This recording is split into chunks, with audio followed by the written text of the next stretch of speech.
안녕하세요. 코아 투더골드문 진행의 이정원입니다. 미증시는 하락했지만 비트코인 시장 유일하게 반등에 좀 성공을 해주었습니다. 어제 미국 연준의 인사들은 좀 시장을 달래는 메시지를 내놓기도 했는데요. 호들러들은 또 장기적인 신념을 가지고 계속해서 시장을 낙관적으로 보고 있습니다. 따라서 나스닥과는 좀 디커플링 현상을 보이면서 반등한 모습인데요. 또 오늘 이런 상황에서 어떤 자세로 투자에 임하면 좋을지 전문가님들 모시고 얘기 나눠보도록 하겠습니다. 먼저 비트필승님 모셔볼게요. 안녕하세요. 네. 지금 뭐 디커플링 현상으로 비트코인 반등세 나와주고 있습니다. 지금 뭐 4% 가까이도 급등하고 있는 모습인데 이제 보시다시피 알트들은 비트에 대비해서도 이제 현저히 낮은 이제 상승폭을 보이고 있다.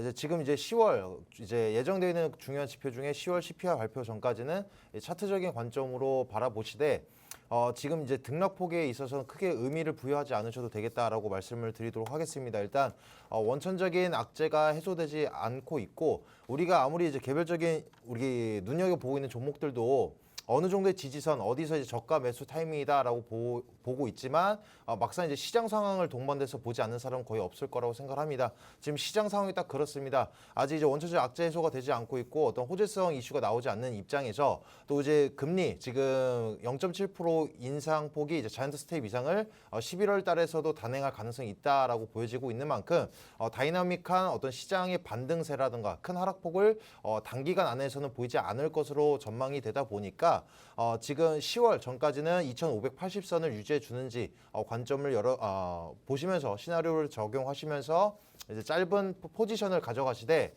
중요한 오늘 지표가 어떤 이슈가 있을지 영상을 끝까지 시청하시면서 정보를 잡아가시길 바라겠습니다.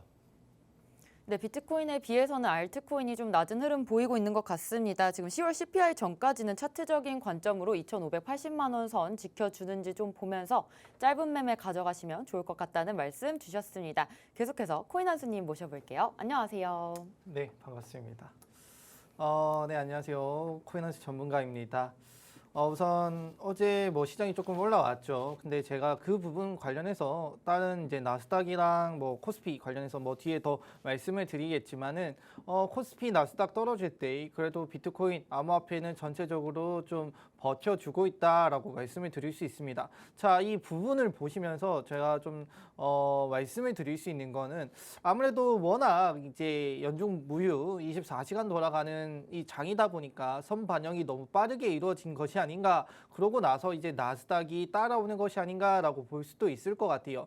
그렇다라면 이제 뭐 나스닥이나 코스피 같은 경우도 어느 정도 떨어지고 난 다음에 좀 올라갈 가능성이 있고, 그렇게 되면 전체적으로 그에 맞게 또 암호화폐 같은 경우는 또 같이 올라가는 모습을 확인할 수 있을 것 같아요. 그래서 지금 이제 좀 재미없는 시장, 방향성이 그렇게 정확하게 정해지지 않은 시장이지만은 앞으로의 흐름 좋다라고 말씀을 드리도록 하겠습니다. 네, 어제 시장 살짝 반등 줬었는데 어제 또 한수님과 방송했을 때 좀 낙관적으로 보신 부분이 있기 때문에 그 부분 좀 정확히 맞추신 것 같습니다. 역시 시장은 투더골드문과 함께 보시면 좋을 것 같습니다. 저희는 계속해서 코인 소식 볼 텐데요. 같이 화면 보시겠습니다. 네, 보스턴 연은 총재가 인플레 거의 정점이거나 통과 가능성이 높다고 말을 했습니다. 가계와 기업의 재무 상태가 과거 긴축 사이클 당시와 좀 비교를 해봤을 때 상당히 강하기 때문에 좀 부분적으로는 낙관적이다 이런 말을 주었는데 연은에서는 어쨌든 뭐 연준에서는 계속해서 좀 부정적으로 인플레를 좀 강하게 잡겠다라는 말을 줬고 연은에서는 조금은 시장을 좀 달래주는 메시지 주는 것 같습니다. 좀 이러지도 저러지도 않는 시장인 것 같은데 참 중의적인 뜻인 것 같습니다. 이 부분 좀 해석 어떻게 하시나요, 한수님? 뭐 이제 연방 총재, 은행 총재들은 워낙 매파적인 성향이 강한 사람들도 있고, 그다음에 비둘기적인 성향이 강한 사람들이 있었는데, 최근 들어서는 아무래도 이제 매파적인 성향을 가진 사람들의 힘이 조금 많이 세진 것 같아요. 시장이 말 그대로 조금 뭐 하락하고 있고, 그다음에 인플레이션이나 이런 경제 지표들이 조금 안 좋게 나오는 부분들이 있어요. 그렇다 보니까 그런 사람들의 힘을 실어주는 활동으로 실어주는 상황으로 이어지고 있고요. 그에 맞게 좀 많이 내뱉고 있는데 사실 지금 인플레이션 정점을 찍었다라는 말은 예전부터 많이 나왔습니다. 그러고 나서 이제 인플레이션이 조금이라도 낮춰지고는 있는데 뭐 우리가 아는 사실이라고 볼 수 있을 것 같아요. 더 인플레이션이 지금 이제 수치가 점점 낮아지고 있고 그다음에 시장이 예측하는 것만큼 낮아지는 거는 아니겠지만 낮아지고 있다라는 걸 여러분들이 모르는 부분은 없다라고 생각을 하고 있습니다. 몇 달에 걸쳐서 나오는 이 소비자 물가 지수가 그를 보여주고 있기도 하고요. 그렇기 때문에 정점은 맞고 다만 이 정점 이후에 얼마나 이 인플레이션이 감소가 되고 있고 혹은 얼마나 멈춰 있는가를 좀 주의 있게 봐야 된다라는 거 말씀을 드리도록 하겠습니다. 네, 다음 소식 같이 보겠습니다. 이더리움 펀드 5주 만에 자금이 유입되었습니다. 숏 비트코인 펀드는 7주 만에 자금이 유출되었다는 소식입니다. 네, 다음으로 테라 클래식이 40% 넘게 상승했습니다. 지금 바이낸스에서 테라 클래식 수수료 소각 메커니즘을 공개로 좀 급등을 했는데요. 사실 권도영 대표는 이번에 인터폴 적색 수배가 내려졌다고 합니다. 아직 뭐 상황이 풀리진 않은 것 같은데 테라 클래식 좀 급등했습니다. 이 상황 필승님 어떻게 보시나요? 네, 일단 소각 이슈에 관련돼서는 이제 희소성의 가치로 인해서 이제 가격이 당연히 상승되는 것은 맞습니다. 그런데 이제 우리가 이제 뭐 단기적으로 이게 얼만큼 올라갈까, 더 떨어질 수 있나 이런 투자 가치성을 봤을 때는 제가 이제 투자 관점으로서 말씀을 드리면 이제 가치성은 없다. 본질적으로 일단 기존의 이제 색깔 자체가 없어졌을 뿐더러 지금 이제 애초에 매물대가 저조한 상황에서의 반등폭 구간이기 때문에 비교적 이제 저조한 거래 대금만 가지고도 큰 상승폭을 일으킬 수 있겠습니다. 그래서 지금 단기적으로 들어갔다가 이제 수익을 볼 수 있는 구조 연출될 수 있겠지만 투자 가치성은 전혀 없다. 기존 이제 지금 루나 클래식이 아니라 루나 2.0을 새로운 스테이블 코인을 만들겠다. 기존의 이제 알고리즘이 아니라 달러를 연동을 해서 새로운 스테이블 코인을 만들겠다라고 발표를 했는데 일단 기존의 이제 루나 클래식에 관련돼서 이제 어떤 보상한 체계, 구체적인 뭐 보상한 체계도 나오지 않은 상황에서 새로운 스테이블 코인을 만들겠다. 지금 입장을 회피하는 것으로 보이고 있겠죠. 그래서 이런 거 봤을 때는 기존의 루나 클래식이 됐건 루나 2.0이 됐건 우리가 이제 암호화폐를 볼 때 탈중앙화 그리고 이제 보안성 그리고 미래의 확장성 이 세 가지가 중요하겠지만 그것보다 더욱더 중요한 것은 신뢰성이다. 신뢰성을 한번 이제 신뢰성 한번 잃은 시점에서 기존의 루나 클래식의 이 작은 호재로 가지고서 우리의 투자 관점으로 접근할 수 있다. 저는 이제 단호하게 저의 견해를 말씀드리면 전혀 투자 가치성 없다라고 강력하게 말씀을 드릴 수가 있겠고 지금 단기적으로는 이제 워낙 매물대가 저조한 구간 안에서 큰 등락폭을 보이면서 이제 분명히 상승폭은 볼 수 있겠지만 투자 관점으로 바라보시면 이제 지금이 됐건 장기적으로 됐건 이제 접근할 타이밍은 전혀 아니다라고 말씀드리도록 하겠습니다. 네, 마지막 소식도 같이 보겠습니다. 미국 국채 2년물 수익률이 장중에 4.3% 돌파를 했습니다. 15년 최고치 경신이라고 하는데요. 국채 가격은 하락을 하면서 수익률은 상승을 좀 했는데 2년물이 10년물보다 높은 수익률을 기록하게 되면 일부에서는 좀 경기 침체 전조 현상이라고도 하고 있습니다. 코인 한수님 좀 경기 침체 예상이 좀 되십니까? 경기 침체는 일단 어느 정도 또 모양이 나오고 있죠. 사실 달러가 너무 강세이기 때문에 이 경기 침체가 과연 미국에서 나올 것인가, 한국에서 나올 것인가 좀 지켜봐야 되는데 사실 둘 다 지금 경기 침체 단계는 아니라고 보고 있어요. 근데 이게 지속이 된다라면은 좀 불안해할 수 있는 시기까지는 왔다라는 걸 말씀을 드릴 수 있는데 뭐 2년물 같은 경우는 워낙 민감하게 현재 경기에 민감하게 반응하는 금리이기 때문에 그게 포인트로 정확히 나타나고 있는 부분이라고 보실 수 있을 것 같아요.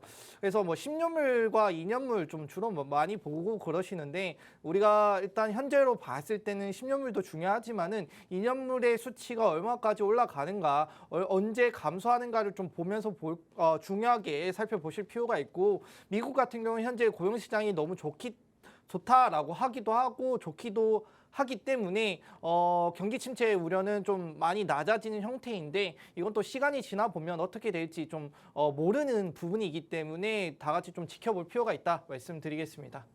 네, 오늘 이렇게 코인 소식 살펴봤습니다. 항상 시장에 어떤 이슈와 호재들이 있는지 저희 투더골드문과 함께 해주시면 좋을 것 같습니다. 저희는 계속해서 썰전 코너 이어갈 텐데요. 오늘 주제 바로 암호화폐 이슈들로 미래를 그려보기에 대해서 얘기 나눠보도록 하겠습니다. 지금 러시아에서 조금 가만히 있는 모습이다가 다시금 동원령을 선포하면서 푸틴이 좀 움직임 보이고 있습니다. 필승님 이 부분 짚어주시죠. 네, 올해 뭐 상반기부터 이제 금리 부분이랑, 그러니까 인플레이션적인 부분이랑 이제 러시아, 이 원천적 악재의 가장 큰 이슈가 두 가지였는데 지금 장기전이 되고 있는 와중에 러시아가 이제 기존에는 동원령을 선포하지 않을 것이다라고 내비쳤다가 최근에 이제 동원령까지 이제 선포한 상황이 되겠습니다. 그래서 러시아 자국민들은 지금 주변 국가인 이제 핀란드나 조지아에 지금 차량 행렬이 끊이질 않고 있다. 왜냐면 이제 러시아 국민 입장에서는 이제 전쟁터에 나가냐 아니면 이제 감옥에 가느냐 이 두 가지 판단밖에 없다 보니까 이제 외국으로 지금 도피를 진행을 하고 있습니다. 그래서 이제 국경 폐쇄를 가장 두려워하고 있고 지금 일단 젤렌스키 그러니까 우크라이나의 이제 우리 수장인 젤렌스키도 이미 러시아 자국민들은 우리 우크라이나 자국민들을 죽이고 있었고 고문한 공범이다라고 러시아어로 이제 발표를 했었습니다. 인터뷰를 진행했었습니다. 자, 이것을 봤을 때 지금 이제 러시아가 동원령을 선포했다라는 것 자체가 지금 이제 우호 국가인 중국이나 이런 데서도 비난을 받고 있고 우크라이나와는 다르게 어떤 이제 이제 지급, 그러니까 다른 나라에서 어떤 이제 국방력을 이제 도움을 받지 못하고 있는 상황이고 더불어서 이제 미국 입장에서도 12월까지 러시아의 이제 에너지 자원을 사용하지 않겠다, 수입하지 않겠다라고 내비친 만큼 이제 금융적으로도 제재를 계속적으로 받고 있는 입장이다 보니 장기전으로 갔을 때 종결짓지 못하게 된다라고 한다면 러시아에서는 이제 손익분기점이 당연히 좋지 못할 수밖에 없겠죠. 그래서 지금 러시아에서는 일단 자국민들이 전쟁에 투입이 된다. 또 다른 이제 장기전에 또 이제 도래할 수 있는 하나의 지표로서 작용할 수는 있겠지만 일단 군인들의 입장에서 봤을 때는 러시아 군인들 입장에서는 왜 싸운지조차도 모르고 우크라이나 이제 군인들 입장에서는 이제 자신들의 가족을 지키기 위해서 싸우고 있기 때문에 러시아가 절대적으로 이길 수는 없다라고 저는 생각을 합니다. 일단 지표상으로서는 러시아의 국방력 훨씬 강하지만 지금 일단 지원도 받고 있고 꽤나 잘 방어를 해주고 있기 때문에 길어지면 길어질수록 러시아에서는 이제 빠른 선택의 기로에 놓여져 있다. 빠르게 선택을 해야지만 자신들이 우크라이나를 점령했었을지언정 그러니까 하게 되더라도 자신들의 이득을 취할 수 있는 구조가 없다라고 한다면 이거를 질질 끌고 갈 필요는 없다라고 생각을 하고 있습니다. 그리고 일단 러시아가 지금 이렇게 동원령 자체를 선포를 하고 있는데 자신들이 이제 예비군 훈련을 마친 사람들에게만 일부분적으로만 진행을 하고 있다라고 이제 거짓말을 하고 있습니다. 실질적으로 이제 파고 들어보면은 군대에 그러니까 군대에 들어가지도 않은 사람이 지금 이러한 이제 동원령을 이제 명령을 받고 있고 있는 입장인데, 그러니까 이만큼 이제 빠른 실내 안에 종전이 지어질 것 같다라고 내비칠 수 있다. 그러니까 종전이 이뤄질 것 같다라고 기대가 되고 있으면서 지금 러시아 입장에서 확인을 해보게 되면은 우리가 일단 그러니까 우리 푸틴을 우리가 이제 세계적인 재판 안에 이제 분명히 종전이 되고 나서는 재판에 이제 세우게 될 겁니다. 근데 그러기 위해서는 가장 중요한 것은 러시아가 이제 패전을 해야 된다. 패전을 해야만 하고 그래야지만 이제 푸틴이 향후에 종전이 되고 나서도 이제 어떠한 처벌을 가할 수가 있겠는데 지금 뭐 누가 이길지도 모르고 언제가 종전될지 모르겠지만 어제 우리가 이제 우리 투자자로서 시장을 바라봤을 때는 이제 이 원천적인 악재가 거의 이제 다다르지 않았나라고 기대할 수 있는 호재로서 작용될 수 있다라고 말씀드릴 수 있을 것 같습니다. 네, 러시아 동원령에 대해서 조금은 흥미로웠던 얘기는 이 부분이 오히려 호재로 좀 작용할 수 있다는 부분이었던 것 같은데요. 지금 러시아가 전쟁터를 가느냐 또 감옥에 가느냐 이런 것들로 국민들을 좀 힘들게 하고 있는 것 같습니다. 중요한 부분은 어쨌든 종전이 올 건데 러시아가 패전이 좀 제일 중요한 부분일 것 같고요. 따라서 푸틴의 좀 처벌까지 우리가 원할 수 있겠습니다. 계속해서 이렇게 거시적인 경제를 좀 악화시키는 러시아의 모습인데요. 우리가 이 이슈 말고도 지금 봐야 할 또 중요한 이슈들이 있다면 또 어떤 게 있을까요, 한수님? 지금 거시적인 경제 자체는 아직 그렇게 나와 있는 거는 없어요. 아무래도 금요일 날 여러 가지 지표 발표가 있고 파월의 뭐 이런 연설 같은 것들이 있는데 그 정도만 일단 생각을 해보시면 되고 뭐 우크라이나 러시아 전쟁도 중요하죠.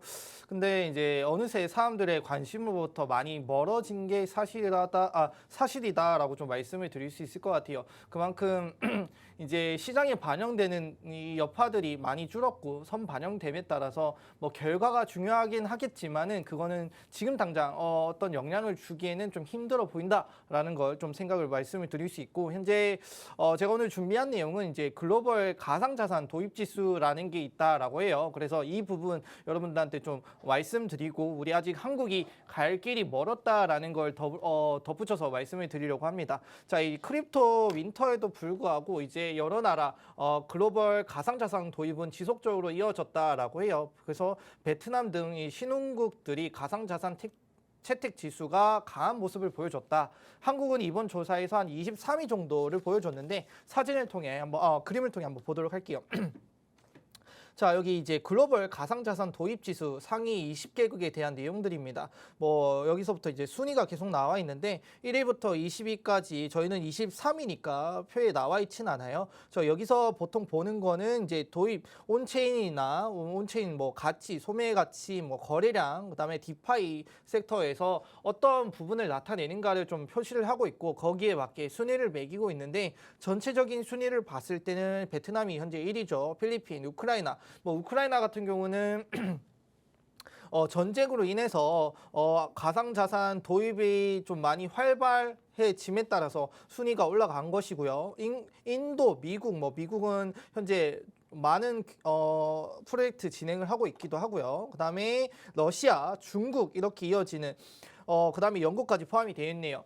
자, 뭐 보시면은 이제 뭐 G20에 해당하는 뭐 국가들이 포함이 돼 있긴 하지만 그렇게 많은 국가들이 포함돼 있지는 않아요. 아무래도 뭐 신흥국 위주로 많이 포함이 돼 있고 혹은 지금 현재 좀 이제 개발도상국 정도가 되겠죠. 개발도상국 정도가 되면서 아직 이제 달러의 중요성 을 느끼고는 있지만 달러를 많이 보유하지 않은 국가들이 지금 가상자산을 도입함에 따라서 이 탈달러화를 하기 위해서 좀 노력하고 있는 모습이 아닌가라고 좀 생각을 할 수 있고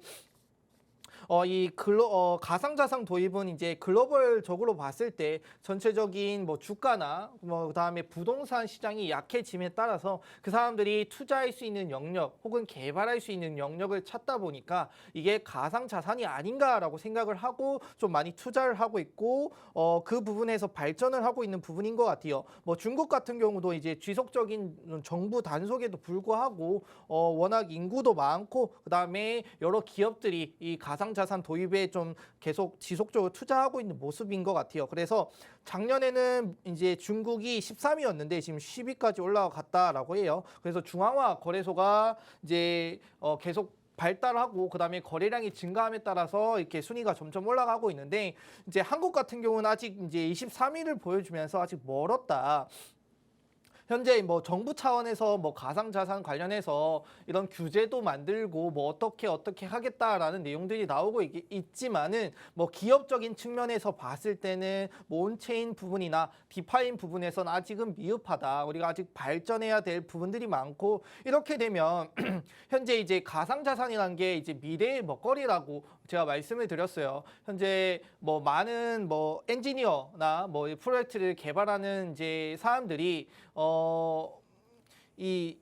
사람들을 구인하기 위해서 이제 많은 기업들이 노력을 하고 있음에도 이런 구인하는 사람들이 해외로 많이 빠져나가는 추세가 나올 것이다. 그렇게 되면 가상자산 포기할 수 없는 부분인데 한국이 뒤처질 수 있는 부분이 나오고 있다. 그래서 앞으로 좀 더 많은 노력과 관심이 필요한 부분이다. 말씀을 드리도록 하겠습니다. 네, 이러한 또 순위들을 좀 봤을 때 베트남 같은 신흥국들이 좀 상위권을 차지하면서 아무래도 암호화폐 쪽의 개발을 계속해서 박차를 가하고 있는 것 같습니다. 달러의 중요성이 높아지면서 이런 신흥국들과 개도국들의 탈달러의 움직임이 좀 보이는 점 흥미로웠고요. 또 오늘 이렇게 중국에 대해서도 얘기 한번 해주셨습니다. 중국에서는 계속해서 정부의 단속에도 불구하고 10위권으로 좀 올라와 주는 모습 보이면서 암호화폐 측에 상당한 관심을 좀 보이고 있는 것 같은데요. 중국 측 지금 움직임 좀 어떻습니까, 필승님? 네, 지금 중국 후난성에서 이제 암호화폐로 8조 원의 규모의 이제 자금 세탁 용의자를 체포했다라는 얘기가 나오고 있는데 이 기사를 통해서 우리가 볼 수 있는 키워드 중요한 부분은 이제 중국 그리고 이제 자금 세탁이 되겠습니다. 일단 중국 아시다시피 이제 대표적인 암호화폐의 이제 금지 국가로 알려져 있죠. 그런데 일단 이 부분 먼저 말씀을 드려보면은 중국은 지금 그 누구보다도 빠르게 이제 디지털 화폐를 선보임으로써 보편화까지 진행을 하고 있고 지금 실험적인 단계 지역도 새 지역이나 지금 추가를 진행을 하고 있습니다. 미국보다도 빠르게 진행을 하고 있는데 이것을 봤을 때는 우리가 이제 대표적인 디지털 화폐랑 암호화폐 차이는 정부 정책, 그러니까 정부나 은행에서 찍어냈냐, 아니면 이제 사적으로 만들어낸 것이냐. 본질적인 이제 블록체인 기술을 이용하는 것은 똑같은데 암호화폐는 언제까지나 계속적으로 중국에서 금지를 하면서 디지털 화폐만 인용을 하겠다. 이건 말이 안 된다고 생각을 하고 있고요. 그리고 지금 자금 세탁으로 인해서 지금 암호화폐에 대한 이제 안 좋은 얘기가 또 불거질 수가 있겠지만 우리가 현재 사용하고 있는 우리 동전이나 지폐에 대한 부분 동전이나 지폐에서도 분명히 자금 세탁으로 활용이 되고 있습니다. 예를 들어서 이제 뭐 대포 통장을 통해서도 자금 세탁이 이루어지고 있고 또 룩셈부르크와 같은 나라에서 이제 프라이빗 뱅크를 이용해서 자금 세탁으로도 활용이 되고 있는 만큼 암호화폐에 대한 문제점만은 아니다라는 점을 강력하게 말씀을 드리고 싶고 또 지금 중국 후난성에서 어찌됐건 어느 순간 이제 디지털 화폐가 이제 보편화되고 있고 그 다음에 이제 스테이블 코인을 이제 중간 다리 지점으로서 암호화폐에 대한 수요도 증가가 분명히 될 텐데 이제 현재 뭐 아프리카 같은 나라 이제 개발도상국 나라들에 대해서도 수요도가 증가를 하고 있고 이제 선진국 같은 경우에서는 이제 기관의 자금이 들어오는 만큼 이 시장은 엄청나게 커질 겁니다. 그래서 우리 윤석열 이제 대통령께서도 기존의 공약으로서 우리나라도 ICO, IEO를 허용하겠다라고 얘기를 했었는데 현재 아직 제도권에 들어오지 않은 만큼 미국에서 어떠한 제도권 입장을 밝히지 않은 시점에서 우리나라가 먼저 ICO, IEO를 허용하겠다 이런 얘기가 나오기는 법안이 통과되기는 조금 힘들 거라고 보여지고 있지만 우리나라가 ICO를 이제 허용을 한다. 그래서 이제 IEO까지 연결이 지어진다. 그러면 현재 우리나라 업비트나 빗썸에서 IEO를 진행을 하지 않고 있는데 IEO를 진행하게 된다라고 한다면 현재 이제 우리 증시처럼 한국 코스피 코스닥처럼 하나의 큰 자리 매김을 이제 암호화폐 시장에 큰 자리 매김을 할 것이다라고 보여지면서 분명히 이제 언제 어떠한 식으로 무엇이 먼저 무엇이 먼저 진행할지 알 수는 없겠지만 분명히 이 시장은 점차적으로 계속 커질 것이고 이 시장에서 도태되지 않기 위해서는 우리나라도 ICO, IEO를 진행하게 해야만 한다라고 저희 견해를 말씀드리도록 하겠습니다. 네, 중국에서 암호화폐를 이용해서 좀 특정적으로 자금 세탁을 하는 부분은 있었는데 이 부분은 또 암호화폐뿐만 아니라 다른 자금에서도 이루어지는 부분이기 때문에 좀 크게 신경을 안 써주셔도 될 것 같다는 말씀 주셨습니다. 2008년에 우리 글로벌 금융위기 있었고요. 2012년엔 국가 채무위기, 또 2000년에는 기술주 거품 같은 사태가 일어났었습니다. 이러한 상황들에 대한 공통점이라고 하면 다들 달러 강세가 있었는데요. 지금 달러 강세 정말 크게 심각해지는 만큼 달러가 이렇게 가치가 계속해서 올라갈수록 다른 화폐들의 가치는 많이 떨어지고 있습니다. 따라서 우리 비트코인 암호화폐 쪽으로 좀 시선이 몰리고 있는 것 같은데 한수님 이런 부분 좀 좋은 부분일까요, 우리 시장에? 일단 뭐 달러가 너무 높아지면 사실 또 악영향을 주는 게 맞겠죠. 그래서 이제 최근에 비트코인 맥시멀 리스트들이 이제 너무 킹 달러니까 이거 너무 위험하다. 이게 이제 달러와 연계된 금융 시스템의 취약성을 좀 나타날 수 있다라는 부분을 말하면서 비트코인을 채택을 하자라는 내용들이 많이 나오고 있어요. 그래서 어떤 내용이냐면은 일단 중앙은행들이 아마도 자신들의 화폐가 달러의 부속품일 뿐이고 연준의 통화 정책에 심하게 영향을 받는다는 사실을 깨달았을 것이다라는 내용인데 지금 이제 전체적인 화폐, 뭐 글로벌 화폐의 추이를 봤을 때 달러 빼고는 다 하락하고 있는 모습을 확인할 수 있겠죠. 자, 어떻게 하다 보니까 연준이 긴축 정책을 하고 그 다음에 금리 인상을 하고 이렇게 하다 보니까 자신들의 화폐들이 낮은 수준으로 평가가 받고 그렇게 되면 자신들의 화폐가 이렇게 가격이 떨어지는 모습을 보면서 너무 이 달러에 휘둘리고 있는 모습을 확인할 수 있다라는 내용을 확인할 수 있거든요. 그래서 연준의 통화 정책에 자신들의 달러와 그다음에 자신들의 금융 정책이 너무 영향을 많이 받고 있고 그 하나의 큰 여파로 받고 있는 모습이 이렇게 되면 이제 킹 달러화로부터 혹은 달러의 이 어떻게 보면 의존도로부터 좀 벗어날 필요가 있겠다라는 걸 이제 알게 될 것이다라는 게 이제 비트코인 맥시멀리스트들의 주장이라고 보시면 됩니다. 자, 근데 이 부분 좀 일리가 있는 부분이라고 좀 생각이 되는 게요.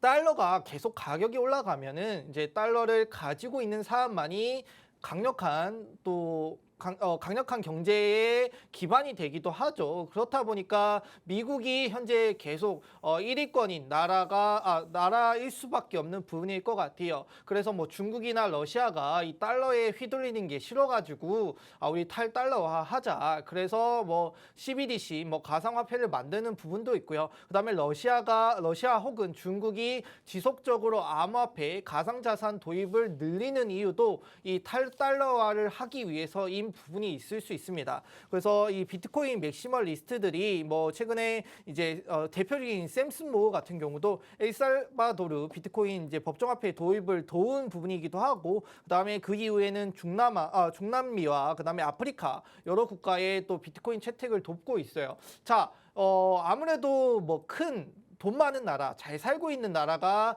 법정화폐로 도입하기는 힘들 것 같아요. 왜냐면은 달러들은 많기 때문에 자기들이 달러 보유하고 있는 외환 보유고가 높기 때문에 굳이 이 달러의 가치가 있는데 이걸 포기하면서까지 내가 법정화폐를 채택할 필요가 없다라는 부분이 여기서 제기가 되는 거고요. 그리고 못 사는 나라들이 이 법정화폐를 채택해야 되는 이유는 아무래도 못 사는 나라들이라고는 외환 보유고에 달러를 가지고 있을 수치 자체가 낮기 때문에 그 부분 낮으면 낮을수록 지금 같은 시기에 영향을 많이 받고 뭐 디폴트 선언이나 국가 부도의 단계까지 올라갈 가능성이 높기 때문에 이 부분을 탈피할 수 있는 부분이 비트코인 채택이다. 비트코인 채택 같은 경우는 뭐 전 세계에서 거래를 할 수 있고 이런 영향을 덜 받을 수 있기 때문에 뭐 나중에 디플레이션까지 생각을 했을 때 비트코인을 채택하는 게 좋겠다라는 내용들이 나오고 있는 것 같아요.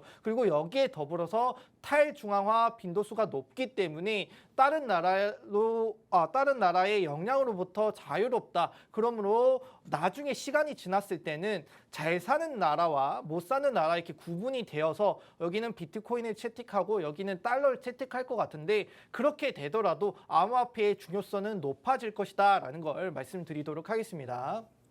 네, 연준의 긴축 정책으로 인해서 조금 자신들의 화폐 가치가 낮아지는 것을 좀 극도로 신흥국들과 개도국들은 좀 무서워하는 것 같습니다. 따라서 암호화폐 쪽으로 좀 시선이 많이 돌려지는 것 같은데 이렇게 될수록 우리 시장의 거래량이 좀 늘어나면서 좀 시장 활성화가 되면서 마지막으로 장기적으로 봤을 때는 큰 호재로 좀 작용할 수 있다는 점까지 짚어주셨습니다. 한국은행에서 우리 기대 인플레이션 발표를 냈습니다. 지금 2달 연속 하락하는 모습인데 이 부분 필수님께서 좀 설명해 주시죠. 네, 뭐 9월 기대 인플레이션이 이제 현재 4.2%로서 물가가 진정이 되냐 이렇게 호재로서 바라보시는 분들이 있겠는데 일단 우리 투자자 입장에서는 인플레이션 수치도 그러니까 인플레이션도 봐야 되겠지만 이제 금리 인상적인 부분까지도 같이 동반돼서 바라봐야 될 겁니다. 일단 소비자 동향 조사 결과에 따르면 8월에 4.3%보다도 0.1포인트 낮은 4.2%로 집계가 됐다. 일단 7월에 4.7%, 그러니까 역대 가장 높은 수준까지 올랐다가 피크아웃이 되고 나서 연속 2달 동안 지금 계속 하락폭을 보이고 있는데 미국의 인플레이션과 똑같다라고 보시면 되겠습니다. 일단 정점을 찍고 2달 전부터 이제 정점을 찍고 나서 인플레이션은 계속적으로 낮아지고 있지만 우리가 무엇을 봐야 되냐? 이제 금리 인상적인 부분 봐야 되겠죠. 일단 미국 같은 경우에는 올해 연말까지 2번 남아 있고 예정되어 있고 우리나라 같은 경우에는 이제 내년 초까지 총 3번 정도 인상이 남아 있습니다. 인플레이션은 지속적으로 이제 계속 낮아질 거라고 저도 이제 전망을 하고 있지만 인상은 아직 우리가 금리까지는 올해 안에 절대적으로 잡을 수가 없습니다. 올해 안에 인플레이션만 잡고 나서 내년부터 우리가 기대를 해야 되지 올해 안에 뭐 금리까지 낮아진다 이건 바라볼 수가 없겠고 일단 지금 영국의 파운드화도 중앙은행이 11월 때 회의 때 결정을 짓겠다 한 달 미뤘습니다. 그래서 어떻게 됐냐? 지금 파운드화의 가치가 이제 달러 연동을 했을 때 엄청난 지금 하락폭을 보이고 있습니다. 우리나라도 마찬가지입니다. 이제 외국 자산이 우리 증시를 봤을 때 외국 투자 자산 시장을 봤을 때는 우리 이제 동학개미들이 아무리 갖다 매수를 해도 이 외국의 기관들의 자산 규모를 뛰어넘을 수가 없겠습니다. 외국 입장에서는 내가 우리 한국 증시에 와서 10% 이상의 수익을 냈다라고 하더라도 달러로 변동을 했을 때는 결과적으로 이제 수수료라든가 그리고 이제 달러 대비 원화의 값어치가 하락을 하다 보니까 이제 매력적이지 않겠죠. 그래서 그 시장에서 당연히 투자 자산이 지속적으로 빠져나갈 수밖에 없겠고 이 빠져나가는 것을 방어하기 위해서는 무엇을 해야 되냐? 결국 우리도 미국을 따라서 금리를 계속적으로 올릴 수밖에 없다 이 얘기가 되겠습니다. 그래서 인플레이션은 지속적으로 낮아질 가능성이 전망이 되고 있어서 좋은 호재로서 바라볼 수 있겠지만 금리까지 우리가 바라봐야 됐을 때는 단기적으로 이 시장이 부흥을 일으키진 않을 것이다. 조금 더 조금 장기적인 전망으로서 시장을 이제 바라보셔야 되고 그 안에 변동성을 노리시면서 짧은 단기적인 포지션을 가져가시는 것이 오히려 리스크성을 줄이는 길이다라고 정리해드리도록 하겠습니다. 네, 9월 기대 인플레이션 결과를 좀 봤을 때 우리는 미국과 같이 좀 물가는 피크아웃 된 상황이라고 말씀해 주셨습니다. 하지만 우리가 지금 중요하게 봐야 될 것은 금리 인상이라고 하셨는데요. 금리 인상 단기간에 기대를 할 수는 없겠습니다. 자이언트 스텝을 계속해서 올린다면 우리 한국도 따라갈 수밖에 없는 상황이라서 이 부분 좀 지켜보시면 될 것 같고요. 지금 비트코인 5% 넘는 상승 현재 보여주고 있습니다. 따라서 어떻게 되고 있는 건지 한수님께서 차트 분석해 주실 겁니다. 네, 비트코인 간단히 말씀을 드리도록 하겠습니다. 일단은 지금 제가 오늘 말씀드릴 내용이 아무래도 비트코인 현재 손익비를 따져서 매수하기 정말 좋은 내용이다라고 제가 어제 방송이나 뭐 다른 곳에서 좀 많이 말씀을 드렸는데 현재 이제 비트코인이 5% 올라가고 있죠. 근데 우리가 여기서 중요하게 봐야 될 거는 나스닥과 코스피를 비교했을 때 코스닥과 코스피, 뭐 나스닥 등등을 비교했을 때 비트코인이 현재 가지는 위치가 어느 정도인가라는 걸 좀 확인해 볼 필요가 있을 것 같아요.